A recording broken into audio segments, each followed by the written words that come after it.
dari kata yarmidu az-dzunub, yaitu menghapuskan dan membakar dosa. Nah, kemudian selanjutnya insyaallah taala pada kesempatan ini dalam 2 pertemuan kita akan bahas hal-hal yang penting dalam pembahasan puasa, yaitu pembahasan tentang apa itu puasa, apa saja syarat puasa, rukun puasa, hal-hal yang membatalkan puasa, dan hal yang berkaitan tentang puasa. Nah, maka musannif berkata, qala rahimahullahu taala as-shaumu lughatan al-imsak. Puasa secara bahasa adalah al-imsak, yaitu menahan. Menahan secara mutlak, menahan apapun. Menahan emosi, menahan makan, menahan minum, menahan tidur, menahan tidak berbicara. Apapun yang disebut dengan menahan, maka secara bahasa kata saum itu artinya adalah menahan. Maka kita dikatakan itu adalah puasa. Maka seperti dalam Quran, Allah Ta'ala berkisah tentang Maryam. Kata Allah Ta'ala, Inni nazartu lirrahmani sawma falan ukallimal yawma insiyya. Sesungguhnya saya bernazar pada hari ini untuk puasa. Maksudnya adalah untuk tidak berbicara dengan orang-orang. Falan ukallima al-yawm insiyya. Maka saya tidak akan pernah berbicara hari ini kepada siapapun. Nah, ini makna daripada puasa secara bahasa. Sedangkan maknanya secara istilahan, yaitu secara syar'an, yang dikatakan oleh beliau, wa syar'an imsakun 'anil mufattirati ala wajhin nakhsusin, yaitu menahan dari semua jenis yang membatalkan. Al-mufattirat, alif lamnya di sini adalah untuk jenis. Ada juga yang mengatakan untuk istighraq. Jinsil mufattirat, yaitu semua jenis yang membatalkan, atau istighraq, semua yang membatalkan, sejenis yang membatalkan. Maka puasa adalah menahan dari semua jenis yang membatalkan ala wajhin nakhsusin, nanti berdasarkan wajah khusus. Wajah khusus ini yaitu memiliki syarat-syarat khusus dan orang-orang khusus. Yaitu umpamanya puasanya dari semenjak terbitnya fajar sampai tenggelamnya matahari. Kemudian niatnya khusus, ya kan? Kemudian dari orang yang khusus, maka syaratnya nanti adalah orang tersebut mesti muslim. Maka orang kafir tidak wajib bagi mereka puasa. Ya kan? Namun mereka nanti diiqab karena meninggalkan puasa. Karena orang kafir atau orang non-muslim itu mereka dikhitabi terhadap puasa ini atau terhadap syariat, furu' syariat, mereka semua dikhitabi. Artinya di akhirat orang kafir nanti akan diiqab karena meninggalkan puasa, akan diiqab karena meninggalkan sholat, diiqab karena meninggalkan zakat, ditambah daripada iqab kekafiran mereka. Namun sekarang ketika bulan Ramadan, apakah orang kafir itu ditaklifi dengan demikian? Ditaklifi namanya taklif mu'aqabah. Artinya kalau seandainya tidak Islam nanti akan diiqab. Tapi tidak ditaklif sebagai taklif mutolabah. Apa itu taklif mutolabah? Mereka tidak disuruh, atau kita seorang muslim sekarang tidak disuruh, tidak dituntut untuk menyuruh mereka Islam, kemudian mereka puasa. Tidak. Wahai orang kafir, Islamlah kamu, kemudian puasa. Tidak. Kita tidak lihat. Namun mereka dituntut secara mu'aqabah di akhirat nanti. Kecuali kalau mereka telah Islam, maka diampuni dosa yang berlalu semasa mereka kafir. Kemudian syarat yang kedua adalah mumayyiz. Mumayyiz.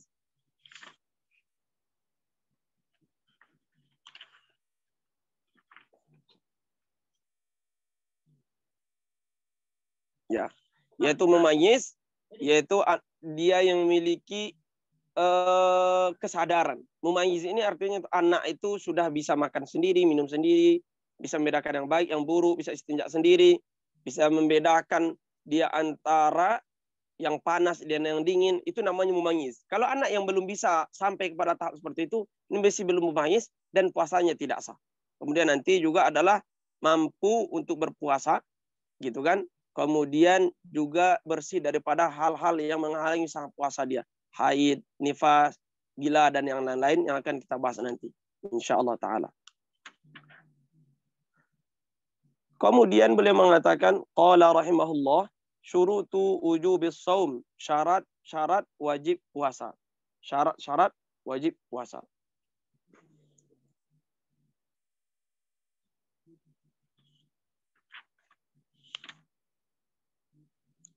Syarat wajib puasa, sebelum kita masuk ke dalam pembahasan matan, maka para ulama mengatakan bahwa apa yang menjadi penyebab kita puasa. Apa yang menjadi penyebab kita puasa. Maka menjadi penyebab kita berpuasa adalah keberadaan kita di dalam bulan Ramadan. Faman syahida minkumus syahra falyasum. Apa maknanya? Yaitu orang yang ada di bulan Ramadan, maka wajib mereka untuk berpuasa. Nah, apa penyebab kalau seandainya kita ada di bulan Ramadan yang menyebabkan kita telah wajib melaksanakan bulan Ramadan tersebut? Maka kata para ulama, ini dibagi kepada dua. Ada penyebab yang ini untuk semua orang yang berada di satu wilayah. Ada yang kedua hanya untuk sebab khusus untuk masing-masing perorangan. Yang pertama yaitu sebab umum. Yaitu kalau seandainya ada salah satu dari sebab yang kita sebutkan ini nanti, maka untuk semua orang yang berada di wilayah tersebut berkewajiban untuk puasa Ramadan. Maka sebabnya ada 4. Yang pertama adalah dengan subutu ru'yati hilal Ramadan indal hakim. Tetapnya dilihat hilal Ramadan di sisi hakim. Hilal ini artinya anak bulan. Jadi kalau pertama melihat anak bulan yang dia tidak dalam keadaan utuh itu, hari pertama, hari kedua itu namanya hilal. Kalau hari ketiga itu sudah namanya qamar lagi. Bukan anak bulan lagi. Nah, kalau seandainya dilihat atau ada seseorang yang melihat hilal Ramadan, kemudian dia setelah melihat ini memberikan persaksian di depan hakim, di depan pemerintahan. Kemudian hakim memutuskan dengan ru'yah dia ini. Maka ketika itu hakim mengumumkan wajib puasa Ramadan bagi orang yang berada dalam wilayahnya. Maka wajiblah bagi semua orang yang berada dalam wilayah hakim ini untuk berpuasa Ramadan. Dengan sebab apa? Dengan sebab adanya seorang yang melihat kemudian mempersaksikan di depan hakim ini.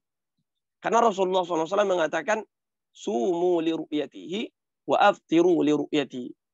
Berpuasalah karena ru'yah hilal. Ru'yah di sini maknanya ru'yah basariyah, yaitu melihat hilal dengan mata. Kalau telah melihat anak bulan, maka berpuasalah. Kalau nanti telah melihat juga hilal bulan Syawal, maka berbukalah. Itu maksudnya adalah maka masuklah bulan Id, seperti itu. Nah, maka yang pertama adalah seseorang menyaksikan di depan hakim bahwa dia melihat hilal. Namun persaksian di depan hakim bahwa dia melihat hilal ini juga memiliki beberapa persyaratan. Apa syaratnya? Syarat pertama bahwa dia melihat hilal itu setelah maghrib di tanggal 29 Sya'ban. Nah, kemarin di hari Kamis kemarin itu tanggal 29 Sya'ban, di hari Rabu setelah maghribnya itu pemerintah setempat umpamanya Darul Ifta mengadakan ru'yatul hilal. Mereka melihat hilal. Kalau seandainya mereka tidak melihat hilal, dan itu yang terjadi kemarin di Mesir, tidak kelihatan hilal. Tidak mungkin dengan mata melihat hilal ketika tanggal 29 setelah maghrib di Mesir umpamanya, atau khususnya di Kairo. Nah, jadi syaratnya pertama harus melihatnya itu setelah maghrib. Kalau seandainya seorang melihat hilal semenjak siang dia telah melihat, maka penglihatan ini tidak dijadikan sebuah hukum. Andai setelah maghrib tidak tampak lagi, maka hukum di siang hari tadi tidak dijadikan patokan untuk besok hari berpuasa. Kenapa? Syaratnya mesti melihatnya setelah maghrib. Yang kedua syaratnya adalah bahwa langit dalam keadaan cerah. Kalau seandainya langit dalam keadaan mendung, artinya tidak mungkin kita akan melihat adanya hilal. Karena langit ditutup oleh awan umpamanya yang mendung. Maka dalam keadaan ini juga tidak boleh memakai metode yang pertama ini, yaitu metode ru'yah. Nanti masuk kepada metode berikutnya, yaitu yang disebutkan oleh Rasulullah SAW, fa in ughmiya alaikum, kalau seandainya sulit kamu melihat hilal. Umpamanya karena ada awan yang menutupi, mendung yang menutupi, kata Rasulullah, fa'akmilul iddata thalathina. Maka sempurnakanlah hari bilangan Sya'ban menjadi 30. Jadi yang kedua syaratnya adalah langit dalam keadaan cerah. Langit dalam keadaan cerah. Kemudian yang ketiga bahwa hisab qat'i tidak menunjukkan bahwa hisab qat'i mengatakan bahwa hilal kemungkinan bisa terlihat. Hilal kemungkinan bisa kelihatan. Artinya kalau seandainya dengan keilmuan, itu ilmu falak umpamanya, memastikan bahwa hilal tidak akan mungkin kelihatan. Tidak akan mungkin kelihatan hilal pada bulan ini. Karena berdasarkan penelitian atau berdasarkan keilmuan, umpamanya dia di bawah sekian derajat. Artinya tidak akan kelihatan dengan mata atau dengan menggunakan alat. Tidak akan kelihatan. Ya, sudah dipastikan dengan hitungan qadiyah yang yakin. Maka kalau dengan demikian, ru'yah ketika itu juga tidak bisa dijadikan sebuah patokan. Karena kata para ulama kita, masyayikh kita, kalau seandainya keilmuan ketika itu sudah mengatakan tidak mungkin kelihatan, kemudian seseorang masih bersekeras untuk bahwa ru'yah mungkin, maka ini namanya mukabarah. Nah, gitu kan. Kemudian yang keempat, bahwa hakim memutuskan dengan penglihatan seorang tersebut. Hakim memutus dengan penglihatan seorang tersebut. Artinya, walaupun ada seorang yang melihat, kemudian hakim tidak percaya dengan dia, umpamanya karena dia orang yang fasik, dia orang yang tidak terpercaya di daerah tersebut, maka tidak wajib berpuasa bagi orang-orang, ya kan? Dan si hakim tidak wajib untuk mengambil keputusan ini. Artinya dia berhak menolak. Tidak. Kamu tidak berhak untuk memberikan kesaksian karena kamu bukan ahli persaksian. Kamu bukan ahli syahadah. Maka tidak wajib ketika itu berpuasa bagi orang-orang. Namun ketika hakim memutuskan dengan keputusan seorang tersebut, dengan ru'yah seorang tersebut, maka kemudian dia mengumumkan wajiblah berpuasa bagi orang-orang yang berada di sekitar si hakim tersebut. Kemudian syarat yang kelima yaitu dia memberikan persaksian dengan lafaz syahadah. Umpamanya dia katakan, apa kata dia? Asyhadu anni ra'aitul hilal. Saya bersaksi bahwa saya melihat hilal. Nah, baru sah. Tapi kalau dia memberikan saksian dengan perkataan yang ambigu, umpamanya dia katakan, besok itu adalah Ramadan, maka tidak diterima persaksiannya. Karena boleh jadi besok Ramadan berdasarkan bukan dengan ru'yah, maka tidak diterima. Kemudian yang keenam, mesti saksinya adalah orang-orang yang diterima saksinya di dalam Islam. Siapa saksi yang diterima itu? Syaratnya laki-laki. Kalau ada perempuan yang memberikan kesaksian, tidak wajib si hakim mengambil keputusan daripada dia atau ru'yah daripada seorang perempuan. Tidak boleh. Kemudian kedua, syaratnya adalah dia adil. Adil di sini maknanya adalah tidak pernah melakukan dosa besar, jarang melakukan dosa kecil, ketaatan lebih banyak daripada maksiatnya. Kalau seandainya ada orang fasik, maka si hakim tidak boleh mengambil keputusan dengan ru'yah seorang yang fasik. Yang ketiga, syaratnya yaitu dia seorang yang merdeka. Ya, kalau seandainya dia seorang hamba sahaya, seorang budak, kasih hakim, pemerintah tidak boleh mengambil persaksian mereka. Ini syarat daripada subutnya ru'yah hilal depan hakim. Artinya kalau seandainya terpenuhi syarat-syarat tadi, yang menyaksikan adalah orang laki-laki, dan dia adalah orang adil, dan dia adalah orang merdeka di depan hakim dengan kalimat asyhadu, kemudian mungkin melihatnya dalam keadaan setelah maghrib, ya kan? Dalam keadaan setelah maghrib dan langit dalam keadaan cerah. Maka ketika hakim mengatakan bahwa besok adalah telah mulai Ramadan, maka wajib bagi orang yang berada di sekitar itu, di satu matla, yaitu satu daerah tempat terbitnya matahari, tenggelamnya matahari, yaitu satu daerah, maka wajib bagi mereka berpuasa. Wajib bagi mereka berpuasa. Ini yang pertama. Kalau seandainya tidak mungkin terlihat hilal, atau belum kelihatan hilal Ramadan di tanggal 29, maka apa metode yang kedua atau cara yang kedua? Yang kedua yaitu dengan menyempurnakan Ramadan menjadi menyempurnakan Sya'ban menjadi 30 hari. Maka kata Rasulullah, kalau seandainya fa in ughmiya alaikum, kalau tertutup kepada bagi kalian melihat langit, melihat anak hilal, melihat anak bulan yaitu hilal, maka sempurnakanlah bilangan Sya'ban menjadi 30. Nah, seperti itu. Kemudian yang ketiga, artinya seperti yang terjadi kemarin di Mesir, ya kan? Tidak kelihatan oleh mufti, yaitu adanya hilal, kemudian disempurnakanlah Sya'ban menjadi 30 hari sehingga kita berpuasa tanggal 30. Kita berpuasa tanggal setelah menyempurnakan 30 hari bulan Sya'ban. Nah, kemudian yang ketiga adalah adanya tanda-tanda yang zahir masuknya bulan Ramadan. Adanya tanda-tanda zahir tentang masuknya di bulan Ramadan. Dahulu itu kalau masuk bulan Ramadan itu ada tanda-tanda khusus di daerah-daerah Arab. Umpamanya di Mesir dahulu itu adanya meriam umpamanya di daerah Muqattam. Itu kalau masuk bulan Ramadan, besoknya bulan Ramadan umpamanya maka dihidupkan meriam yang ada di Muqattam. Maka semua yang ada di Kairo itu mendengar bunyi meriam tersebut sehingga besoknya mereka berpuasa Ramadan. Tentu ini juga berfaedah bagi orang-orang yang tinggal di daerah yang jauh daripada akses informasi. Umpamanya daerah pegunungan, daerah terpencil, sehingga ketika mereka mendengar meriam beberapa kali, ini sebagai instruksi, sebagai tanda bahwa besok adalah bulan Ramadan. Tentu tanda ini sekarang menjadi sulit kita temukan sekarang lagi, apalagi dengan kemajuan teknologi, orang mudah mendapatkan informasi. Kemudian yang keempat, yaitu dengan adanya berita yang mutawatir dari orang yang mutawatir. Berita mutawatir itu adalah berita dari banyak orang. Bilangannya pun khilaf ulama. Yang pasti bilangan orang yang memberitakan ini, mereka secara adat mustahil mereka sepakat untuk berdusta ketika menyampaikan berita ini.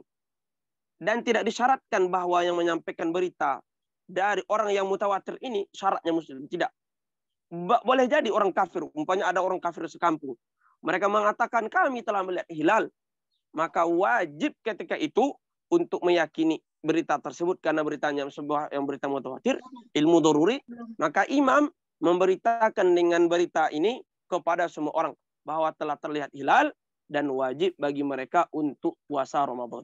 Ini 4 hal menjadi penyebab wajibnya puasa untuk semua orang. Li'umumin nas. Pertama, dengan subutnya ru'yah hilal di depan hakim. Yang kedua, dengan sempurnanya 30 hari bulan Sya'ban. Yang ketiga, dengan adanya tanda-tanda yang zahir seperti hidup meriam tadi. Dengan adanya lampu-lampu. Kemudian yang keempat, yaitu dengan adanya berita yang mutawatir.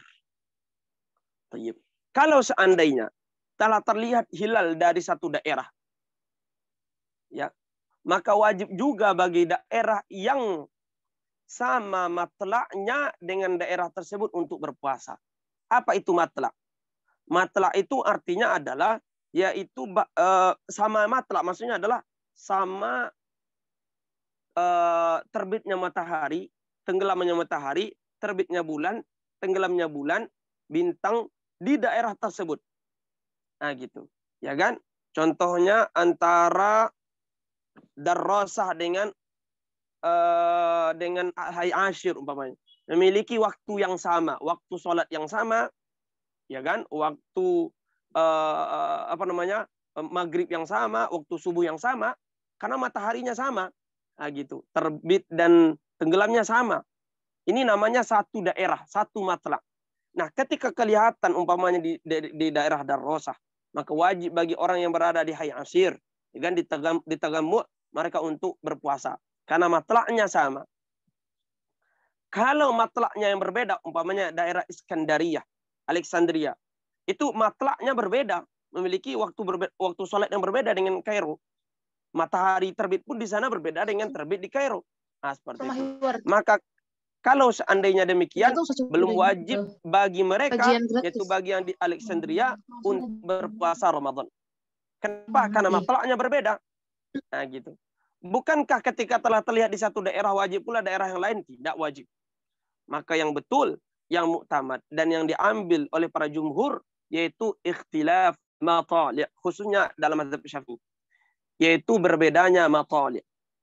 Kalau terlihat umpamanya di Makkah telah terlihat hilal, apakah Mesir telah wajib berpuasa? Belum, karena matlak Mesir dengan yang ada di daerah Saudi itu berbeda. Nah, gitu. Tidak sama. Nah, gitu. Namun di sana ada pendapat ulama yang mengatakan bahwa matlak itu sama. Artinya kalau telah terlihat di satu daerah, maka daerah muslim lainnya tetap sudah wajib berpuasa Ramadan. Kalau terlihat umpamanya di Makkah, maka wajib juga di Mesir, wajib juga di yang lain. Tapi yang betul dan yang kuat adalah bahwa matlak itu masing-masing berbeda. Namanya ikhtilaful matali'. Ketika terlihat di Mesir, maka kalau seandainya belum kelihatan di Indonesia, belum wajib orang mereka berpuasa. Kelihatan di Indonesia dan di Mesir belum kelihatan, maka belum wajib orang Mesir berpuasa. Itu namanya ikhtilaf al-matali'. Bagaimana kalau daerah yang dekat dengan daerah yang kelihatan hilalnya? Nah, gitu. Dan ragu apakah matlaknya sama atau tidak. Ya kan? Maka kalau seandainya ragu, maka belum wajib bagi mereka berpuasa sampai kelihatan hilal di daerah tersebut. Nah.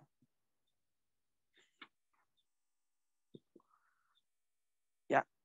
Dan kalau seandainya seseorang ada kaidah atau ada permasalahan, yaitu seseorang yang melakukan safar. Seorang yang melakukan safar dari daerah yang berbeda hilal, dua daerah yang berbeda hilal. Umpamanya dari Kairo ke Alexandria atau Alexandria ke Kairo. Umpamanya dia melakukan safar daripada Alexandria ke Kairo, dan di Alexandria itu hilalnya telah kelihatan, di Kairo belum kelihatan. Atau belum kelihatan di Alexandria dan di Kairo telah kelihatan. Maka apa yang wajib dilakukan bagi orang ini? Wajib bagi dia muwafaqah di daerah yang dia melakukan safar ke sana. Artinya, umpamanya kalau dia melakukan perjalanan dari Alexandria, sedangkan di Alexandria belum keadaan berpuasa, umpamanya tanggal 30, mereka menyempurnakan 30 Sya'ban umpamanya. Sedangkan di Kairo tanggal 29 telah kelihatan, sehingga tanggal 30 mereka berpuasa. Artinya Sya'ban hanya 29. Dan besoknya mereka telah berpuasa. Ketika dia datang di siang hari, dalam keadaan tidak berpuasa karena di Alexandria belum kelihatan, dan ketika sampai dia di Kairo, orang sedang dalam keadaan berpuasa. Nah, maka dalam keadaan seperti ini wajib dia muwafaqah, yaitu wajib dia berpuasa. Nah, bagaimana kalau dia belum berniat? Dia tetap wajib menahan sampai maghrib, dan nanti kalau seandainya dia masih berada di Kairo dalam keadaan hari rayanya, maka dia wajib mengqadha 1 hari. Karena dia dihukum seperti orang Kairo, bukan dihukum seperti orang Alexandria. Nah, ini kasus pertama, yaitu kalau dia melakukan perjalanan dari Alexandria di tanggal 30 dalam keadaan tidak berpuasa. Sedangkan di Kairo orang telah berpuasa. Kalau seandainya dia tetap berada di Kairo sampai akhir Ramadan, maka dia wajib mengqadha nanti, karena dia ada 1 hari yang tidak sah puasanya, itu hari pertama.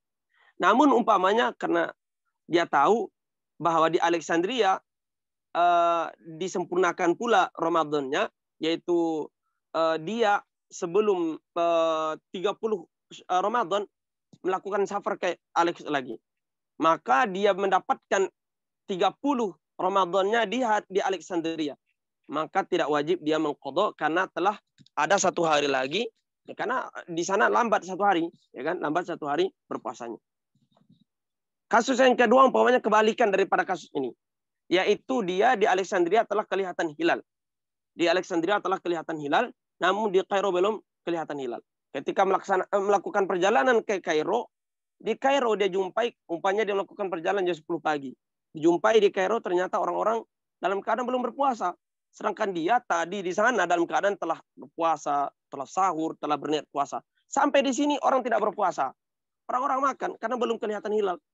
Maka wajib juga muwafaqah dengan orang Kairo. Artinya silahkan makan minum. Silahkan makan minum dan silahkan mengikuti orang yang berada di daerah Kairo ini. Nah, begitu juga kebalikannya, yaitu kalau seandainya kita melakukan safar di akhir bulan.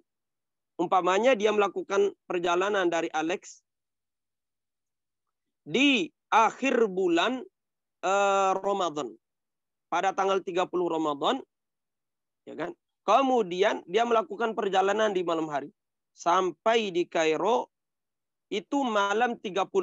Ternyata dia menemukan ya bahwa orang yang berada di Kairo itu masih puasa 29 hari. Mereka belum melihat adanya hilal.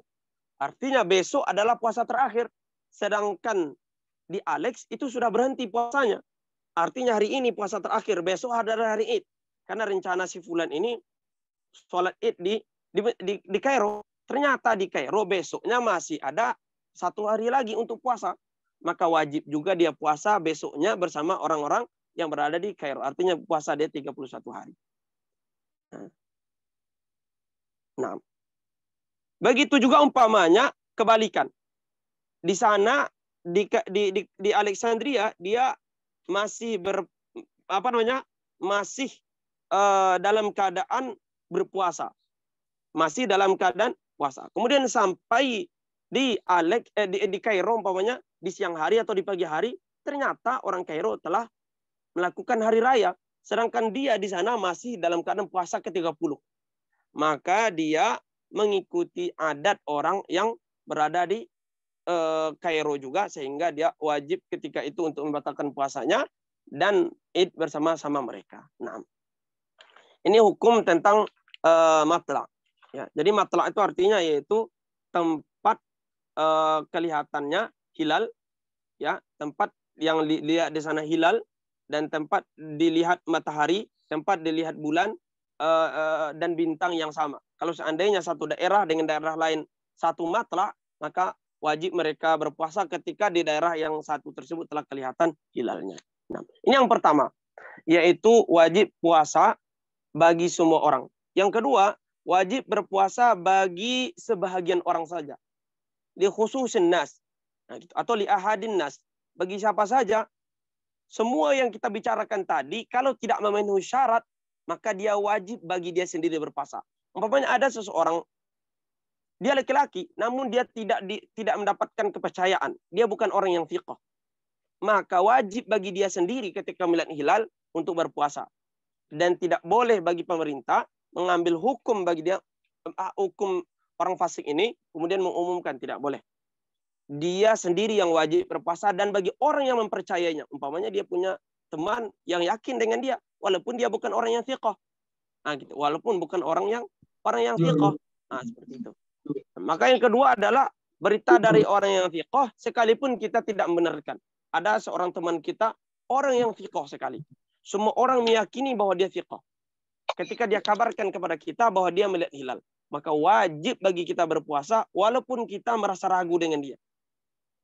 Dia orang fiqh tapi kita ragu dengan dia, wajib kita untuk berpuasa Ramadan. Begitu juga umpamanya orang yang menghitung dengan hitungan falak, dengan hitungan hisab falakiyah. Nah, maka wajib juga bagi dia sendiri untuk berpuasa, dan bagi orang lain dan pemerintah tidak boleh ini dijadikan hitungan. Ya, jadi hitungan untuk berpuasa untuk semua orang. Karena Rasulullah mengatakan sumu li ru'yatihi. Ru'yah di sini ru'yah basariyah. Ru'yah dengan mata, bukan ru'yah ilmiah. Dengan ru'yah hitung-hitung, bukan itu yang disebut di sini. Nah. Ya kan? Begitu juga ada perempuan yang melihat umpamanya. Perempuan yang melihat. Maka kalau seandainya perempuan yang melihat, itu tidak boleh hakim mengambil keputusan dia untuk dijadikan untuk keputusan umum. Nah, tapi wajib bagi perempuan itu untuk berpuasa dan orang yang membenarkannya. Umpamanya suaminya yakin istrinya adalah benar. Nah, wajib sekeluarga untuk berpuasa. Gitu kan? Begitu juga berita dari orang fasik yang kita membenarkannya. Orang fasik tapi kita membenarkannya. Maka wajib bagi kita untuk berpuasa. Nah, kemudian yang terakhir adalah ketika adanya ijtihad dari perorangan. Umpamanya ada orang yang di dalam penjara, penjaranya bawah tanah. Kemudian dia menghitung kapan terjadinya bulan Ramadan. Kemudian berijtihad tentunya. Umpamanya dia perkirakan dia masuk di bulan Ramadan, masuk di ke dalam penjara umpamanya bulan Rajab. Dihitungnya lah Rajab, Sya'ban, Ramadan, dihitungnya lah, gitu kan? Berijtihad. Karena tentu di bawah tanah dia tidak kelihatan matahari. Sehingga dia tidak bisa menghitung. Sholat pun dia dengan tata cara ijtihad. Maka setelah dihitung, perkiraan dia, umpamanya besok adalah Ramadan. Maka dia wajib puasa besok hari. Tentu ijtihad ini ada 3 kemungkinan. Ada kemungkinan betul, ada kemungkinan kelewat, ada kemungkinan belum masuk. Kalau seandainya umpamanya pas berkebetulan ijtihad dia betul dengan hari Ramadan, maka sah puasanya selama 30 hari. Bagaimana kalau seandainya belum masuk waktunya? Dia telah dibebaskan dari penjara dan telah puasa dalam bulan di penjara itu selama bulan penuh. Ternyata masuk ketika keluar dari penjara, besoknya baru pertama Ramadan. Salah ijtihadnya. Meleset 1 bulan. Maka bagi dia wajib besok hari untuk puasa. Dan puasa sebelum itu dihitung sebagai puasa sunnah saja. Bagaimana kalau kelewatan? Umpamanya dia berijtihad, ternyata ijtihadnya itu telah lewat bulan puasa. Umpamanya telah di bulan Sya'ban, bulan Syawal atau bulan Dzulqa'dah atau bulan Dzulhijjah, artinya telah melewati waktu puasa Ramadan. Maka sah puasa tersebut dihitung sebagai qadha, namun dia tidak berdosa karena telah berijtihad. Beda hal kalau dia tidak berijtihad, maka dia berdosa. Baik. Maka berkata musannif, syurutu wujubis shaumi khamsah. Syarat wajib puasa ada 5. Yang pertama al-islamu, Islam. Islam di sini maksudnya adalah walaupun dia pernah Islam, walau fima madha. Maka seandainya ada orang yang murtad, kafir, ya kan? Dia pernah Islam kemudian dia murtad. Maka wajib bagi dia untuk berpuasa Ramadan. Ada kewajiban di atas pundaknya. Dengan catatan kalau seandainya nanti dia Islam, maka wajib dia mengqadha puasanya selama dia murtad. Umpamanya dia murtad selama 2 tahun. Maka wajib dia mengqadha selama 2 kali puasa, yaitu 2 bulan seperti itu. Maka orang kafir asli tidak wajib. Nah, gitu kan? Tidak wajibnya adalah tidak wajib muthalabah, tapi wajib muaqabah. Maknanya di akhirat nanti akan diiqab karena mereka meninggalkan puasa. Dalilnya banyak. Rasulullah Ta'ala mengatakan, ma salakakum fi saqar. Apa yang menyebabkan kalian masuk neraka saqar? Apa jawaban mereka? Qalu lam naku minal musallin. Kami tidak sholat ya Allah. Nah, jawab mereka adalah tidak sholat. Artinya, orang kafir itu diiqab nanti di akhirat karena meninggalkan furu' syariat. Meninggalkan sholat, puasa, zakat, haji, ditambah daripada dosa-dosa kekafiran mereka. Yang kedua syaratnya adalah at-taklif. Apa makna taklif di sini? Baligh dan tamyiz. Maka anak yang belum baligh tidak wajib untuk puasa baginya. Anak yang belum tamyiz, yang masih kecil, orang gila, orang yang mabuk, wajib bagi mereka untuk berpuasa Ramadan. Nah, dan nanti ada pembahasan tambahan, apakah orang gila, orang mabuk tersebut wajib mengqadha atau tidak, ada pembahasan setelah ini. Yang ketiga adalah al-itaqah, yaitu mampu. Mampu dia untuk berpuasa. Mampu di sini dibagi kepada 2. Mampu secara hissi dan mampu secara syar'i. Ya, mampu secara hissi, mampu secara syar'i. Secara hissi mampunya itu kuat badannya. Maka kalau seandainya dia tidak mampu secara hissi, umpamanya kena lemah badannya, ya gitu, dia telah tua atau saking sangat laparnya, nah nanti ada pembahasan tersendiri. Maka lemah atau ketidakmampuan berpuasa itu ada 2 berdasarkan al-itaqah ini. Yaitu pertama, yaitu al-ajzu asy-syar'i. Yaitu umpamanya syariat memberikan larangan bahwa dia tidak sah berpuasa. Umpamanya haid, dalam keadaan nifas, dalam keadaan melahirkan. Sedang dalam hari pertama puasa umpamanya dia melahirkan. Maka bagi orang 3 ini tidak sah puasanya karena tidak mampu secara syar'i. Yaitu tidak suci. Yang kedua, yaitu ketidakmampuan secara hissi. Apa maksud ketidakmampuan secara hissi ini? Yaitu seseorang tersebut memiliki kesulitan untuk berpuasa. Kesulitan untuk berpuasa. Apa penyebabnya? Banyak penyebabnya. Umpamanya sangat sudah tua sekali. Kibarusin, umurnya telah lanjut usia sehingga tidak mampu lagi untuk berpuasa. Maka bagi orang ini tidak wajib berpuasa dan tidak wajib juga mengqadha. Namun wajib nanti membayar fidyah bagi dia.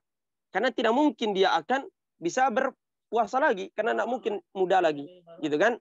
Dan yang Selanjutnya disamakan dengan dia adalah orang yang penyakit tahunan, yang berkemungkinan tidak akan sembuh lagi. Walaupun dia masih muda. Kata dokter, ini tidak akan sembuh lagi.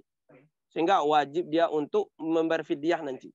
Kemudian yang kedua adalah sangat bersangatan lapar dan haus. Dia telah berpuasa, namun sangat lapar sekali, sangat haus sekali. Bagi dia juga boleh untuk tidak berpuasa, namun tetap wajib berniat di malam hari. Tetap wajib berniat di malam hari, namun kalau tidak mampu menyempurnakan, umpamanya karena biasa di Indonesia suhunya tidak terlalu panas. Di Mesir umpamanya berkebetulan sangat panas, tidak mampu berpuasa, namun wajib berniat di malam hari. Namun ketika siang hari, ketika letih, lesu dan tidak mampu menyempurnakannya, boleh dia untuk tidak berpuasa, namun wajib nanti untuk mengqadanya. Begitu juga orang-orang yang mereka itu dalam keadaan bekerja dan pekerjaan yang menuntut dia atau pekerjaan menuntut menguras tenaga dan pikiran dan yang lainnya sehingga membuat dia tidak mampu untuk berpuasa. Seperti orang bekerja di bangunan yang sangat sulit dia untuk berpuasa. Kalau seandainya dia berpuasa, dia akan tidak mampu mengerjakan pekerjaan ini. Bekerja di padang pasir, membelah batu dan yang lainnya, artinya sulit. Bahkan walaupun sulit itu adalah secara pikiran. Umpamanya dia bekerja sebagai sekretaris negara. Ini kalau seandainya dia berpuasa, badannya menjadi lemas, lesu, dan tidak konsentrasi mengerjakan tugas negara ini. Nah, ini bahaya untuk keselamatan negara umpamanya. Boleh dia untuk tidak berpuasa dan nanti wajib mengqadha. Namun, wajib bagi mereka dari awal untuk berniat. Di malam hari berniat, kalau tidak mampu di siang hari, boleh untuk tidak melanjutkan puasanya. Nah, kemudian selanjutnya adalah umpamanya ketika dia ingin menyelamatkan hewan yang dihormati. Dia melihat umpamanya ada kucing yang tenggelam, kucing yang mau mati. Kalau seandainya menyelamatkan kucing ini, dia akan batal puasanya umpamanya. Maka boleh dia membatalkan puasa, ya kan? Nanti wajib untuk mengqadhanya. Nah, begitu juga disamakan dengan orang sakit ini adalah ibu yang menyusui dan yang ibu yang sedang hamil. Seorang yang sedang hamil. Dia khawatir terhadap dirinya atau khawatir terhadap keadaan bayinya, maka boleh bagi mereka untuk tidak berpuasa. Termasuk ke dalam hal ini juga yaitu safar, dan itu akan disebutkan di bawah nanti. Maka yang keempat adalah as-sihhatu, sehat jasmaninya. Bagi orang yang sakit, yang tidak mampu untuk berpuasa, ya kan? Baik sakitnya ini sakit putus-putus atau sakitnya itu terus-menerus, maka rinciannya adalah kalau seandainya penyakitnya itu penyakitnya mutbit total. Siang malam sakit. Malam sakit, siang juga sakit. Maka ketika malam hari sakit, siang hari juga sakit. Ini namanya penyakitnya mutbit total. Maka tidak wajib dia berniat di malam hari untuk puasa esok harinya. Karena sudah tahu bahwa dia akan sakit total. Tapi kalau ada orang penyakitnya itu putus-putus. Kadang malam itu sakit, tapi siang sehat kadang. Nah, seperti itu. Malam sakit, siang sehat. Nah, kalau bagi orang seperti ini, ya kan, dilihat ketika fajar. Kalau ketika fajar, umpamanya dia dalam keadaan sakit, yaitu menjelang subuh itu dalam keadaan sangat sakit juga, tidak wajib dia berniat. Namun ketika menjelang subuh itu dalam keadaan sehat, bugar, dia wajib berniat. Sekalipun nanti umpamanya di waktu jam 10 siang hari, dia sakit lagi, boleh dia membatalkan puasanya. Nah, kemudian yang kelima adalah al-iqamah. Al-iqamah. Apa makna iqamah? Yaitu dia tidak dalam keadaan safar. Maka kalau seandainya seorang dalam keadaan safar, dia tidak wajib untuk berpuasa. Namun safarnya ada syarat. Yang pertama safar yang diperbolehkan oleh syariat.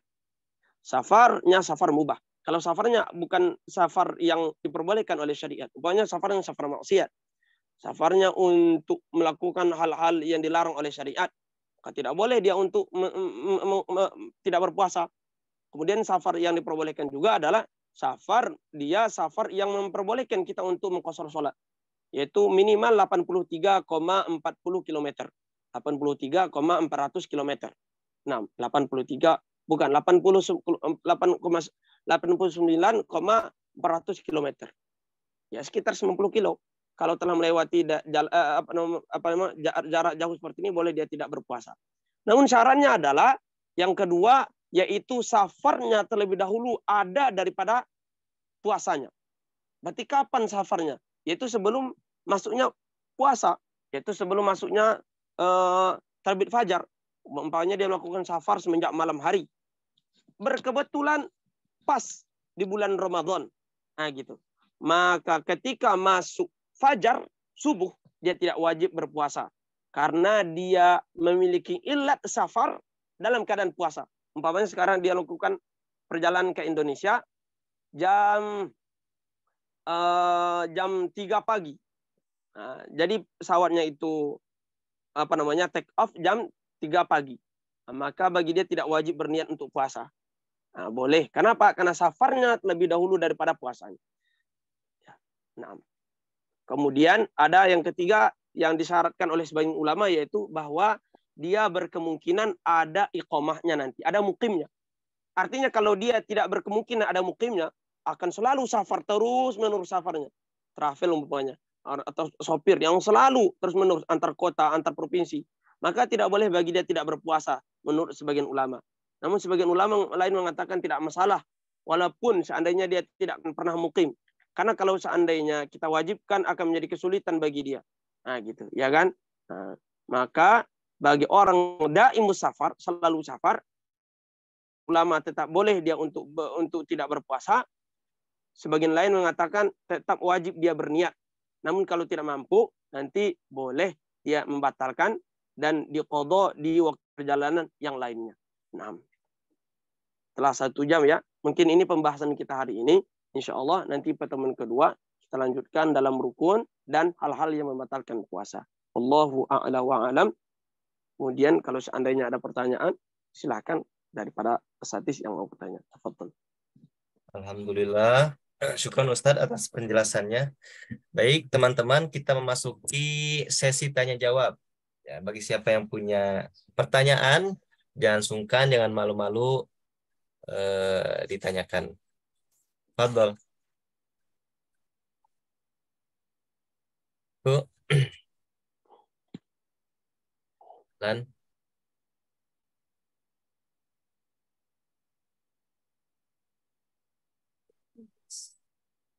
atau semuanya udah paham mungkin ya? Udah paham semua mungkin.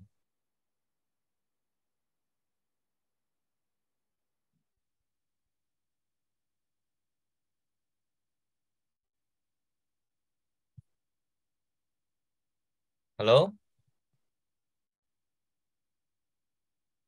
Ada pertanyaan? Silahkan.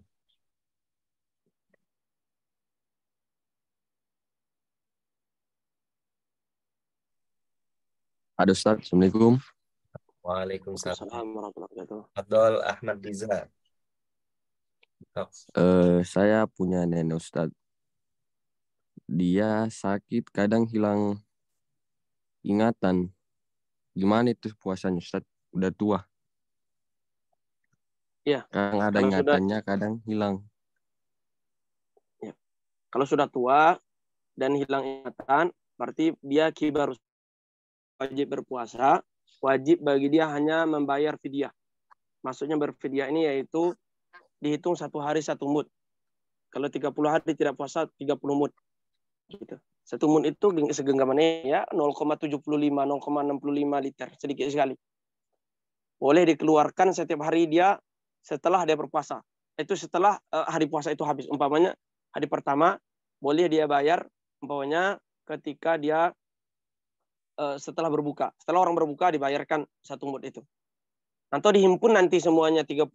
Boleh juga. Atau pas hari pertama baru sebelum sampai maghrib dia telah bayar juga boleh. Tidak masalah. Nah, itu bagi orang yang tua, bagi nenek ini yang memang tidak mungkin lagi beliau berpuasa. Baik Ustaz, makasih banyak. Afwan. Tamam. Ada lagi yang mau bertanya? Silahkan. Sebelum kita tutup.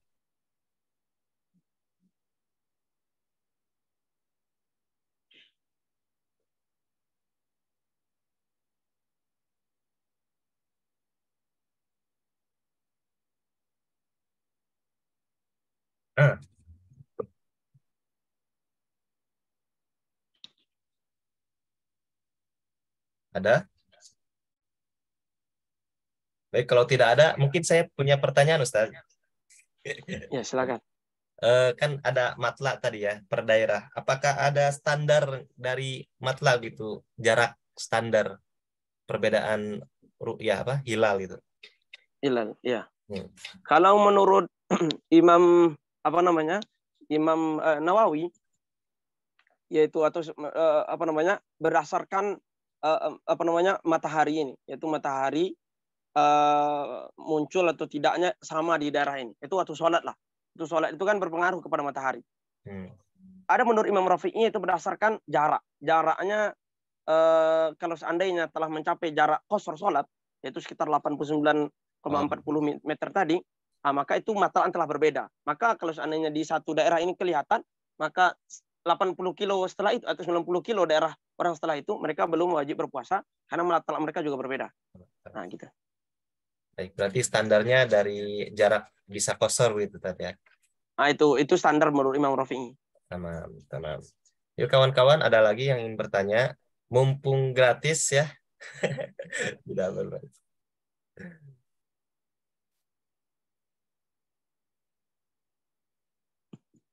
Atau mungkin Ini ada pertanyaan nih. ada. Kalau waktu berbuka yang berbeda daerah, tapi posisi apa tuh? Tapi posisi kita di pesawat gimana Ustadz? Posisi kita di pesawat bagaimana? Nah, Kalau untuk waktu berbuka yang berbeda daerah, tapi posisi kita di pesawat gimana? Nah, pertama posisi pesawat itu kalau seandainya domestik itu hanya sedikit kali jaraknya. Berapalah jarak umpamanya paling jauh perjalanan domestik? Ya palingan 2 jam itu udah paling jauh, 2 jam 3 jam itu udah paling jauh. Dan itu perbedaannya tidak sulit. Nah, gitu kan mudah. Umpamanya saya melakukan safar dari Padang ke umpamanya ke Kalimantan. Nah, itu pun tak ada pesawatnya. Harus singgah ke Jakarta lebih dahulu, transit Jakarta ke Kalimantan seperti itu. Artinya kalau seandainya domestik itu mudah. Berbuka tidak masalah. Tapi kalau bagaimana umpamanya beda negara. Sekarang dari Mesir kita melakukan safar ke Indonesia, kita dalam keadaan berpuasa. Ya, dalam keadaan berpuasa. Nah, umpamanya ketika dalam keadaan puasa harusnya hitungan jam Mesirnya kita telah berbuka sekarang. Tapi berdasarkan hitung daerah jam kita di atas pesawat ini, umpamanya kita berada di atas pesawat ini atau dari Indonesia ke sinilah gitu kan. Nah, gitu dari Indonesia ke sini. Hitungannya kalau berdasarkan hitung Indonesia kita udah berbuka. Namun umpamanya kita sampai di daerah yang di sana belum sampai waktu berbukanya. Nah, gitu. Maka sama dengan kaidah yang tadi. Itu wajib enggak. Di sini ada khilaf ada ulama. Ada ulama mengatakan dia berbuka sesuai dengan daerah dia. Yaitu hitungan berapa jam daerah umpamanya. 13 jam atau 14 jam. Maka kalau sudah mencapai 14 jam, walaupun di atas pesawat ini masih siang hari, waktu setempat, daerah atas tempat, dia telah boleh untuk berbuka. Dan pendapat ini yang paling bagus, juga boleh diamalkan. Ada juga pendapat yang kedua, enggak. Berdasarkan daerah yang sedang kita berada di sana. Kita tadi harusnya di sana sudah maghrib. Ternyata sekarang di sini masih jam 3 sore. Nah, wajib kita menunggu sampai maghrib. Nah, tentu ini akan sulit juga. Kemudian selanjutnya, yaitu bahwa orang yang sedang melakukan perjalanan safar, apalagi perbedaan negara, tidak mesti berpuasa. Tidak usah berpuasa. Itu akan menyulitkan dia. Nah, seperti itu. Nah. Teman, ada lagi yang ingin bertanya? Silahkan.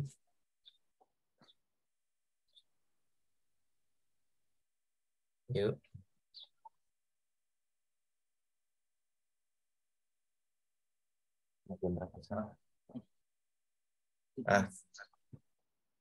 Tapi kayaknya nggak ada lagi Pak Ya, moderator. mungkin kita cukupkan saja ya karena Insyaallah. Banyak juga yang ingin memburu musaadah sepertinya. Ustaz, boleh tanya terakhir? Boleh. Tadi kan Antum kan bilang kalau misalkan ketika safar di luar negara ada statement untuk mempermudah itu tidak berpuasa. Mungkin ada nggak syarat-syaratnya misalkan, atau untuk mempermudah jadi lebih baik kita tidak puasa atau bagaimana? Boleh ditafsirin lagi nggak untuk yang ini? Iya. syaratnya yang penting kita safar kita adalah safar yang diperbolehkan. Tentu safar kita safar thalibul ilmi, tentu pasti telah dibolehkan.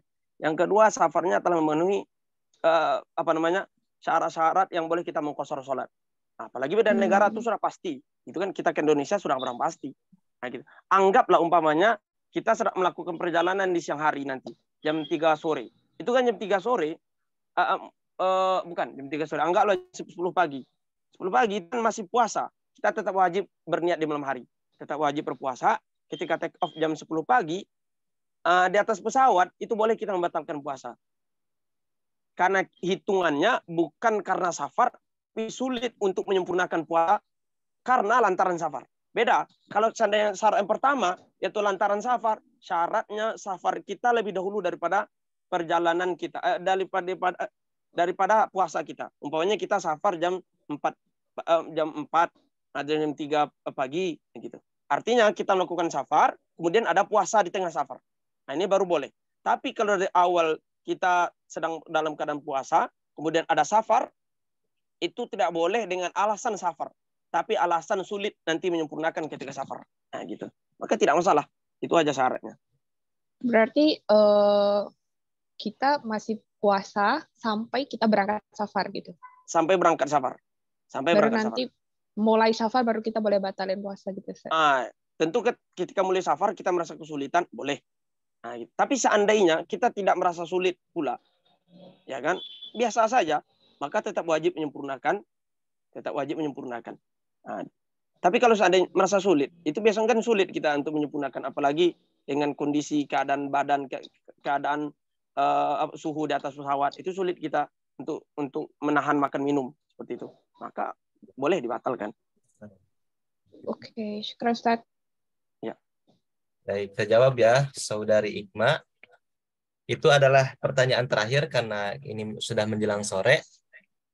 Dan saya hanya mengingatkan, kita akan bertemu lagi di sesi kedua, kajian kedua fikih dasar puasa bersama masih Ustadz Afril Zikri LC di tanggal 1 April di hari Sabtu ya. Ditunggu kehadirannya, stay tune di grup, nanti kami share link kembali. Jadi sebelum kita tutup, tidak akan afdol kalau kita belum foto bersama. Nah, jadi dimohon sebentar saja di open dulu videonya untuk teman-teman untuk kebutuhan dokumentasi. Fadol, yuk. Sebentar aja. 10 detik lah, 10 detik. Oke? Mas Abdul. Tuh, udah ganteng banget tuh. Ayo yang lain. Sebentar aja kita foto. Halo. Nah, siap Mas Noval. Yuk sebentar. Kalau tidak keberatan ya, kalau ini nggak apa-apa. Nggak boleh, harus. Ayo, Din. Bentar ya. Udah mungkin. Siap. Oke, Mas Abi. Tamam. Langsung saja ya kita foto ya. Belum. Oke. Kayaknya, iya. So. Ada yang make up dulu kayaknya.